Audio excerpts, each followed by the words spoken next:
ये आपको ये 800 रुपये किलो वाली है, 1400 रुपये किलो वाली है। चलो भाई खरीदेंगे लोग। उत्तराखंड पहुंचने के बाद यहाँ की वादियों में अगर चाय बागानों की बात ना की जाए तो बेमानी होगा। आगे हम आपको बहुत से धार्मिक स्थल और प्रकृति के से जुड़े अनुपम स्थलों के बारे में भी आपको दिखाएंगे, बताएंगे। उससे पहले चाय के बागान का हम आपको एक दौरा कराते हैं, यहाँ से दिखाते हैं कि चाय की बागान कैसे होते हैं और किस तरह से ये बागान बनाया गया है। यहाँ 40 रुपये का टिकट है, आप अंदर जा सकते हैं। उसके बाद टिकट चेक भी होता है अंदर। देवदार के वृक्ष चारों तरफ देख रहे हैं बड़ी संख्या में। उसके बाद चाय की बागान, चाय की बागान में अनेक तरह की चाय पत्ती उगाई गई हैं, कई प्रजातियां हैं। साथ ही यहाँ आपको चाय की नर्सरी भी मिलेगी, भिन्न भिन्न प्रकार की चाय की पत्तियों के उत्पादन के लिए यहाँ पर चाय के प्लांट भी देख सकते हैं। और बड़ी संख्या में चाय की बागान और कई हेक्टेयर में फैली हुई है। ये दृश्य देख रहे हैं आप, यहाँ से शुरू हो चुकी है चाय की बागान। पत्तियां ना तोड़ने के लिए इसलिए लिखा है क्योंकि पत्तियां ही चाय पत्ती का रूप लेती हैं। इन्हीं पत्तियों से चाय पत्ती बनाई जाती है।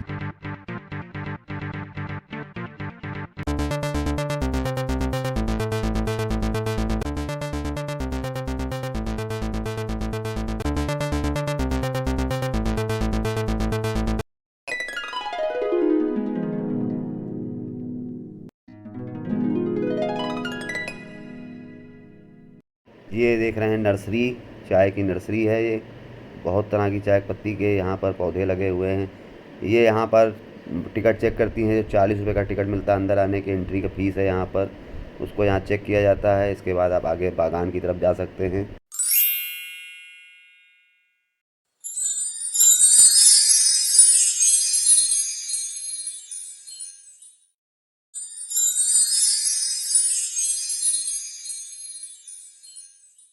यहाँ तक बैरिगेटिंग है, इसके बाद आप बागान के अंदर जा सकते हैं। अब हम भी यहाँ से बाईं तरफ मुड़ करके बागान के अंदर जाएंगे, जहाँ पर बहुत लोग टिकट लेकर अंदर प्रवेश करके यहाँ पर फ़ोटो सेशन चल रहा है, फ़ोटोग्राफी कर रहे हैं। ये बागान चारों तरफ पहाड़ियों से घिरा होने के साथ साथ कई हेक्टेयर में फैला हुआ है। मार्च माह चल रहा होने के नाते बरसात में यहाँ का दृश्य बहुत ही अनुपम और बहुत ही मनोरम होता है। अब हम निकलेंगे आस्था के सफ़र पर। आपको हिमालय पर्वत श्रृंखला के साथ साथ 0 पॉइंट दिखाएंगे, मुक्तेश्वर महाधाम दिखाएंगे और चौली की जाली सहित अनेक आपको हम ऐसे प्राकृतिक सौंदर्य की चीज़ें दिखाएंगे। बहुत सी बागान दिखाएंगे। इसी कवरेज के अंदर आपको हम दिखाएंगे कि कौन कौन से यहाँ के विशेष स्थल हैं, उनके बारे में बताते हुए आपको हम ले चल रहे हैं। सबसे पहले ये सेब की बागान देखिए, सेबों की खेती। ये पेड़, सूखे जो पेड़ देख रहे हैं, ये सभी पेड़ बहुत दूर तक फैले हुए हैं। कई बीघा का क्षेत्रफल है, सेब के खेत हैं। उसके ठीक पीछे की तरफ ये आड़ू की खेती है।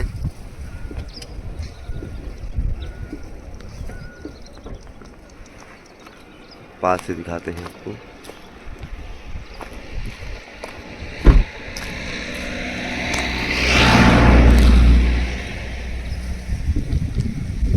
तो आड़ू की खेती देख रहे हैं आप। सेबों की खेती के ठीक पीछे घाटी देख रहे हैं आप, बहुत ही गहरी खाई है यहाँ पर, घाटियां हैं। और उसके ठीक पीछे बहुत ही अद्भुत नज़ारा देख रहे हैं, जो है हिमालय पर्वत श्रृंखलाओं का। यहाँ से हिमालय पर्वत की श्रृंखला दिख रही है और ठीक यहाँ सेल्फी पॉइंट है, लोग बहुत फोटो खिंचाते हैं इस जगह पर। और यही हिमालय के दृश्य और नज़दीक से आप अगर दिख सकेंगे तो वो मुक्तेश्वर धाम है, वहाँ हम पहुँच रहे हैं। आड़ू के फूल हैं ये, वाइट कलर के, पास से आपको दिखा रहे हैं। बहुत ही सुंदर, बहुत दूर दूर तक आड़ू की खेती यहाँ पर आप देख सकते हैं। अभी आपने सेब की बाग आपको दिखाई थी, उसके बाद ये आड़ू। नीचे आप देख रहे हैं काफ़ी दूर तक ये आड़ू की खेती। पूरे खेत में काफ़ी तेज़ हवा चल रही है, बर्फीली हवाएं हैं। देख सकते हैं आप, सभी पेड़ पौधे काफ़ी तेज़ हिल रहे हैं। अब आपको ले चल रहे हैं सीधे मुक्तेश्वर धाम की ओर और रास्ते में आपको बहुत से ऐसे विहंगम स्थल दिखाएंगे जो आपको हैरत में डाल देंगे। सबसे पहले हम आपको बताएंगे कि यहाँ पर चलने के लिए आपको यहाँ की लोकल टैक्सी करनी चाहिए। ज़्यादातर उत्तराखंड का ही हमको ड्राइवर चाहिए होता है, क्योंकि ये रास्ते बहुत ही घुमावदार हैं, यू टर्न बहुत से हैं और स्पीड का बहुत ख्याल रखना पड़ता है। और कहाँ पर किसको ओवरटेक देना है, कहाँ से ओवरटेक मिलना है, कहाँ हार्न बजाना है, ये पूरा यहाँ पर सब इंडिकेट किया हुआ है। किस रोड पे खतरा ज़्यादा है ये भी यहाँ इंडिकेट किया होता है। जो यहाँ पर लगातार गाड़ी चलाते रहते हैं उनको इसका बड़ा अनुभव होता है। जैसा कि हमने 4 दिन पहले डाले गए कवरेज के दौरान वीडियो हमने जो बनाया वो हमने आपको पहले पोस्ट किया हुआ है, इसमें कि कैसे यहाँ गाड़ी चलाई जाती है, क्यों इतना सुलभ हो जाता है, आसान हो जाता है यहाँ पहुँचना। अब हम पहुँच चुके हैं मुक्तेश्वर धाम। मुक्तेश्वर धाम हम भवाली से चले थे और सीधे मुक्तेश्वर धाम पहुँचे हैं। यहाँ पर पहुँचने के बाद आप प्रकृति का वो नज़ारा देखेंगे जो सबसे सुंदर और भव्य नज़ारा होगा। सबसे ऊंची चोटी है ये, जिस पर मुक्तेश्वर धाम स्थित है। ये सीढ़ियाँ आप ऊपर चढ़ के जाएंगे तो काफ़ी सीढ़ियाँ हैं, करीब 500 के आसपास सीढ़ियाँ हैं। लेकिन इसके बगल में आप बाईं तरफ जो रास्ता देख रहे हैं गलियारा नुमा, इधर से अगर चले जाते हैं तो आपको इतनी ऊंची चढ़ाई नहीं चढ़नी पड़ेगी और आप चौली की जाली होते हुए, 0 पॉइंट होते हुए इधर से वापस आकर के जो एक छोटा सा मंदिर है उस पर चढ़ाई चढ़ के आप 20 ही सीढ़ियों में मुक्तेश्वर धाम के मंदिर पहुंच सकते हैं। वो रास्ता हम आपको आगे वीडियो में दिखाएंगे भी। इसके पहले चलते हैं सबसे पहले मुक्तेश्वर धाम, मुक्तेश्वरी माता के दर्शन करते हैं, मुक्तेश्वर शिवलिंग के दर्शन करते हैं और एक और देवी मंदिर है जहाँ से हमको मुड़ना है, उस मंदिर के भी दर्शन करेंगे। बीच में रुकने के कई स्थान हैं सीढ़ियों के, आप कई जगह आराम कर सकते हैं। प्रसाद और शरबत की नीचे कई दुकानें हैं, लेकिन ऊपर भी प्रसाद की मात्र 1 दुकान है और शरबत की 2-3 दुकानें हैं। शरबत यहाँ का है क्या, कैसा है, इस बारे में बताएंगे। जो बस विशेष क्यों है, क्यों ख़ास है, इस बारे में जानेंगे और उसके क्या लाभ हैं, इस बारे में यहाँ के शरबत विक्रेता से भी हम बात करेंगे और भी जानकारियाँ लेंगे। आइए चलते हैं।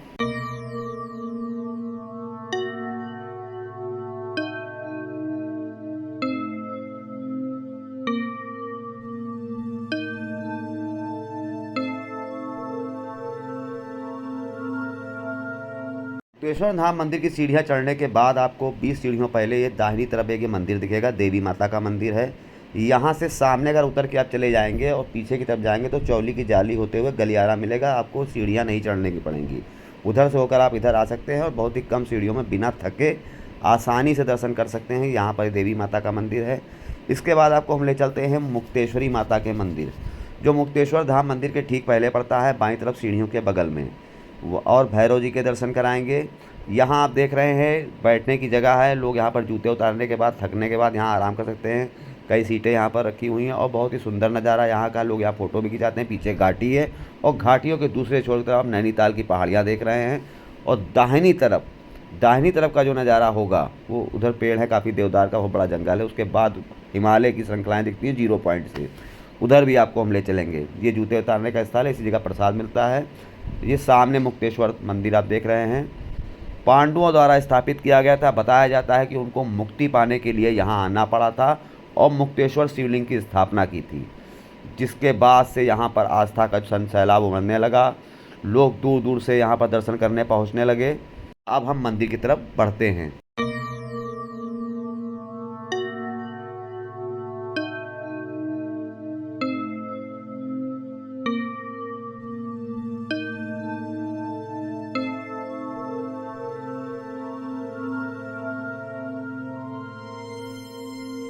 अब हम पहुंच चुके हैं मुक्तेश्वरी माता के मंदिर, देवी मंदिर लिखा हुआ है यहाँ पर, जहाँ पर दर्शन करेंगे पहले, उसके बाद आगे बढ़ेंगे। दर्शन कराने के बाद यहाँ टीका लगाते हैं पुजारी जी, आप दर्शन कर सकते हैं। मुक्तेश्वरी माता की जय हो। अब हम पहुँच चुके हैं मुक्तेश्वर मंदिर। जय हो मुक्तेश्वर देव की। ये मुक्तेश्वर जी का शिवलिंग आप देख रहे हैं। यहाँ पर श्रद्धालुओं की भीड़ है और यहाँ पर सबसे ऊंचाई पर हम लोग पहुँचे हुए हैं। ये ऊंचाई समुद्र तल से 7,500 फुट की है, सबसे ऊंची शिखर माना जाता है ये मुक्तेश्वर धाम की ये पूरा एरिया देख रहे हैं। बीच में मंदिर आपने देखा अभी, यहाँ पर लोग अगरबत्ती जलाते हैं, यहाँ पर पूजा अर्चना भी होती है। इसके बाद हम नीचे चलेंगे पीछे की ओर, चौली की जाली और बहुत से पहाड़ी हैं जहाँ पर लोग फ़ोटो खिंचाते हैं।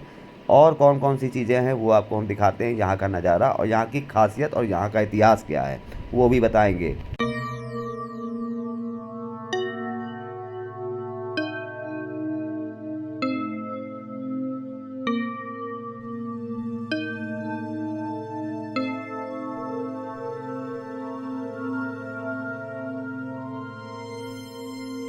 उसी स्थान से अपना रास्ता बदलना है जहाँ पर देवी का मंदिर था। 20 सीढ़ियाँ पहले से उतर के इधर के जंगलों से होते हुए हम उस गलियारे की नुमा पगडंडी की ओर पहुँचे हैं।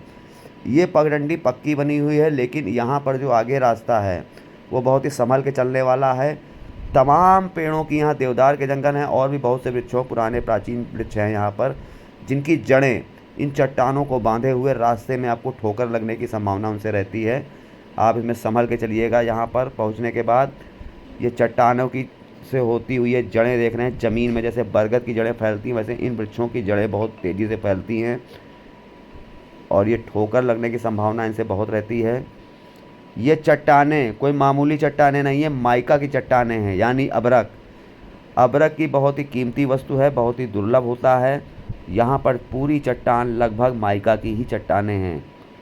पूरे आप देवदार के जंगल देख रहे हैं दूर दूर तक। दूसरे छोर पर 0 पॉइंट है, उधर भी ले चलेंगे। इससे पहले चलते हैं आपको हम चौली की जाली की तरफ। चौली की जाली अपने आप में बहुत ही ऐतिहासिक है। महाशिवरात्रि को यहाँ पर जो नज़ारा आप देखेंगे वो पूरे वर्ष भर नहीं दिखेगा, उसके कुछ अंश आपको हम दिखा सकते हैं।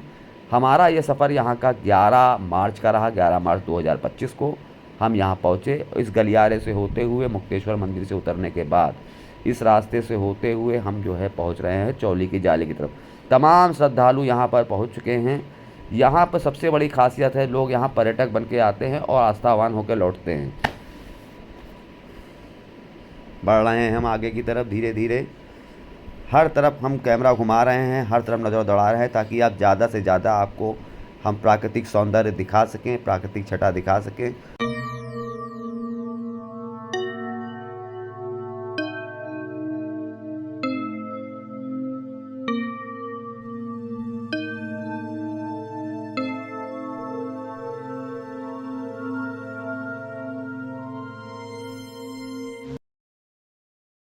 लगातार चौली की जाली की तरफ बढ़ते जा रहे हैं। रास्ते में देख रहे हैं ये चट्टानों से निकली हुई पौधों की जड़ें, ये बहुत ही मोटी और भारी हैं। इनसे ठोकर ज़रूर लगती है लोगों को, बहुत संभल के चलना होता है क्योंकि दाहिनी तरफ खाई होती है।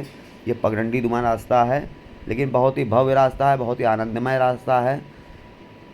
तेज़ हवाएं चल रही हैं यहाँ पर, आप देख रहे हैं परछाई में पत्तियाँ हिल रही हैं। बहुत तेज़ बर्फीली हवाएँ हैं यहाँ, 12 मास ऐसी ही हवाएँ चलती हैं, ऐसा लोग बताते हैं। ये नीचे खाई है। अब हम पहुंच चुके हैं चौली की जाली के दाहिने छोर पर।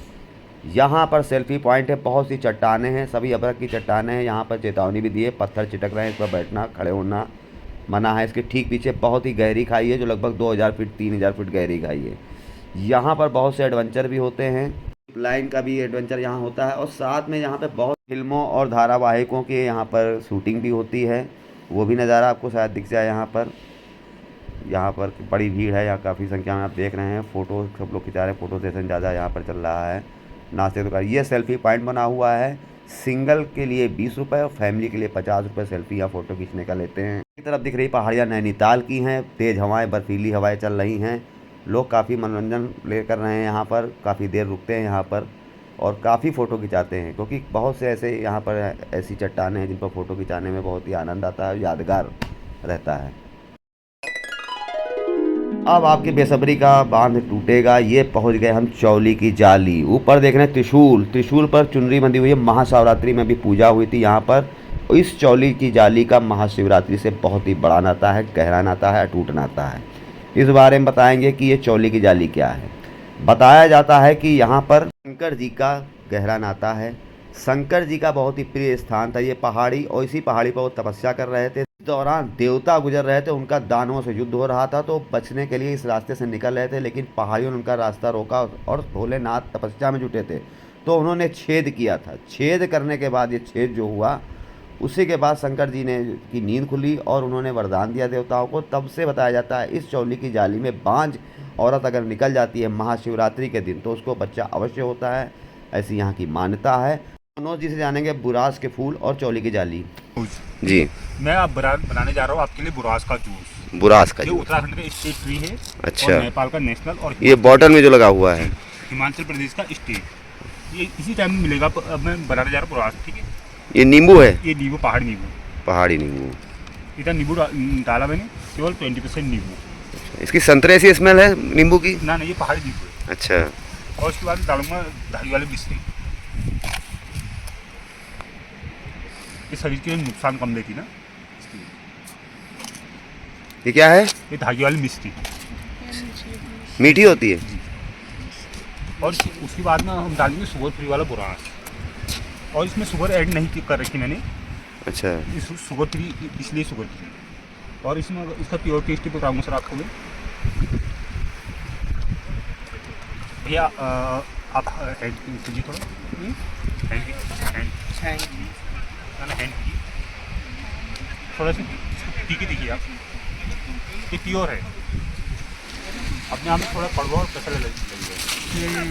और अब हाथ दिखाइए, अगर इसमें कलर होता तो कलर हाथ में चिपक जाता आपका। प्योर है, शुद्ध है ये, शुद्ध है ये पत्तियों से निकलता है। जी। किस रंग का पेड़ होता है इसका? बुरांस आपने आते वक्त देखो मतलब लाल रंग के फूल होते हैं, गुड़हल जैसे छोटे से। ना जो लाल कलर के आपने फूल बहुत देखे होंगे आते वक्त ना। अच्छा। उन्हीं फूलों को। मतलब ये बहुत ज़्यादा बुराश होती है। जी। खेती होता अपने आप होता है ये? ना ये जंगलों पाए हैं। जंगली है, प्राकृतिक है मतलब।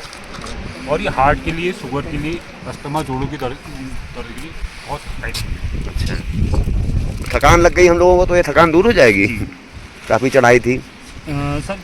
जब कोविड हुआ था ना, कोविड के टाइम से ही इसका प्रचलन ज़्यादा हुआ, इससे बड़ा। आप यहीं के रहने वाले? जो चौली की जाके से पहला मकान मेरे थे। अच्छा, ये पूरा नीचे वही आबादी है? भैया से पूछे चौली वाला गोल वाला क्या है? नहीं चौली की मेन पूजा उसमें कब होती है जो चौली का है? केवल एक दिन महाशिवरात्रि। महाशिवरात्रि को भी हुई थी वो चुनरी, त्रिशूल पूजा मंदिर वही चुनरी है। सर उनका मेन रीजन ये है कि जिस लेडीज की शादी के बाद किड्स वगैरह पैदा नहीं होते ना, उनकी तो 100 में से 2% महिलाएं ऐसी होती है कि शादी के बाद भी किड्स वगैरह पैदा नहीं होता ना, तो उनकी उस होल में से गुजरना पड़ता है उनको।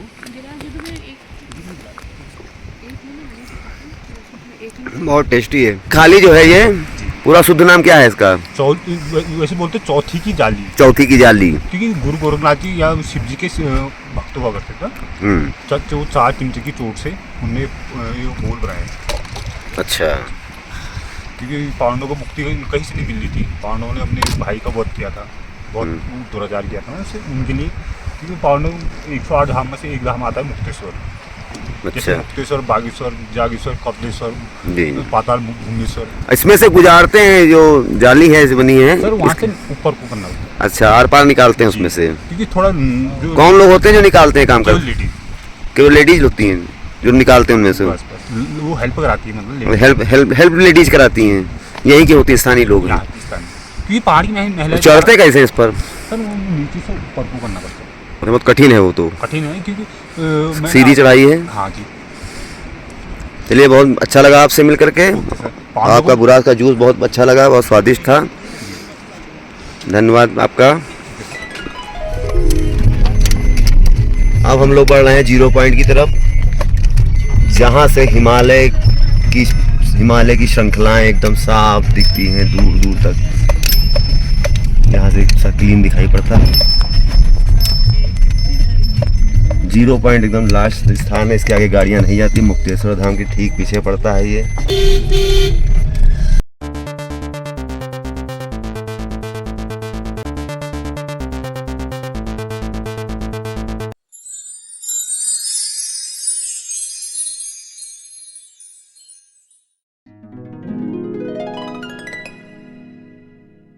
जीरो पॉइंट का सफ़र हमारा पूरा हुआ। 0 पॉइंट पहुंच चुके हैं। ठीक सामने गेट के पीछे की तरफ जो देख रहे हैं वहीं पर 0 पॉइंट है। यहाँ पर टिकट मिलता है 60 रुपये का। सामने बाईं तरफ केबिन में टिकट मिलता है और इसी गलियारे से हमको आगे जाना होता है और हम पहुँचते हैं जहाँ पर वो है 0 पॉइंट। यहीं पर पहाड़ियों की सरहद समाप्त होती है और घाटियाँ शुरू हो जाती हैं। ठीक दूसरे छोर पर आप देख रहे हैं जहाँ पर घने बादल हैं, वही हिमालय की श्रृंखलाएँ हैं। 0 पॉइंट का नज़ारा पूरा देख रहे हैं। बहुत ही भव्य नज़ारा है यहाँ का। ये एक यूट्यूबर हैं, पर उनकी फैमिली है। ये बहुत ही अच्छे वीडियो भी बनाते हैं यूट्यूब चैनल पर, इनका काफ़ी अच्छा चैनल है। ये दूरबीन से आप हिमालय यहाँ से देख सकते हैं। हम कैमरा लगाकर कोशिश करेंगे कि दिखे। इसमें काफ़ी गर्दा वैसे जमी हुई है, धूल वगैरह आप देख सकते हैं जो क्लीन नहीं दिख रहा है यहाँ से। आँखों से भी हमने देखना चाहा तो भी नहीं दिख पाया, क्योंकि सामने की तरफ बादल भी हैं। हिमालय की तरफ बादल, दूरबीन में धूल है, लेकिन बादल होने की वजह से बादल भी थोड़े थोड़े दिख रहे हैं। थोड़ा हाँ दिखा है अब, लेकिन उस तरफ जो हिमालय श्रृंखला यहाँ से साफ दिखती है, आज के दिन नहीं दिख रही है, क्योंकि काफ़ी बादल हैं वहाँ पर बहुत ही सुंदर नज़ारा है। बहुत ही प्रकृति के करीब हम लोग पहुंचने के बाद ऐसा अनुभव होता है कि बस इसी का जो है हम लोग नज़ारा लेते रहें, देखते रहें, निहारते रहें। बहुत ही सुंदर नज़ारा। ठीक पीछे सफ़ेद बादल दिख रहे हैं। इस तरफ की तरफ नंदा देवी का पर्वत है, उसके ठीक पीछे की तरफ जो और बादल दिख रहे हैं वहाँ पर हिमालय दिखता है। उधर की तरफ जब हम लोग थे तब पहले आपको रास्ते में दिखाया, वहाँ पर हिमालय साफ दिख रहे थे, लेकिन यहाँ से बादल होने की वजह से अब नहीं दिख रहे हैं। कि जब रास्ते में हमने आपको हिमालय दिखाया था, हिमालय पर्वत श्रृंखला दिखाई थी, तब से अब तक 3-4 घंटे का समय बीत जा चुका है। इसलिए बादल आ गए। 3-4 घंटों में बादल आने की वजह से या उस नज़ारा नहीं दिख रहा है, हिमालय नहीं दिख रहे हैं, हिमालय पर्वत श्रृंखला पूरी नहीं दिख रही है वहाँ से। लेकिन हवाएं, बर्फीली हवाएं, तेज़ हवाएं चल रही हैं जो बहुत ही तो सभी को आनंदित कर रही है। अब हम वापस उसी दूरबीन के पास पहुँचते हैं जहाँ पर लगा है बोर्ड पर प्रत्येक चोटी की ऊंचाई लिखी हुई है। हम कितनी ऊंचाई पर, किन चोटी पर रहते हैं, ये यहाँ पर दर्शाया गया है। हिमालय दर्शन यहाँ पर लिखा हुआ है। यहाँ से हिमालय दर्शन दूरबीन के जरिए होते हैं, नंगी आंखों से भी हो सकते हैं। ये निरीक्षण भवन मुक्तेश्वर का है। नैनीताल जिला लिखा हुआ है। लोक निर्माण विभाग द्वारा ये लगाया गया है। ये पूरी संपत्ति जो 0 पॉइंट पर यहाँ पर जो 60 रुपये का टिकट लिखता है वो लोक निर्माण विभाग की तरफ से दे करना होता है, उसको दे करना होता है। नंदा घुट्टी 2700, त्रिशूल पर्वत 2560 फुट। इसी के नीचे आते हैं तो पड़ता है त्रिशूलपुर पर्वत 23,320 फुट की ऊंचाई पर। नंदा देवी 26,645 फुट की ऊंचाई पर। नंदा देवीपुर 24,391 फुट की ऊंचाई पर। और इसके ठीक नीचे नंदा कोट 22,510 फुट की ऊंचाई पर। और नीचे पंचचूली 22,690 फुट की ऊंचाई। अब हम आपको मिलेंगे अगले वीडियो में। कैची धाम से जुड़े चारों धाम, बाबा नीम करौरी के चारों धाम का विस्तार से विवरण आपको बताएंगे। तब तक के लिए नमस्कार।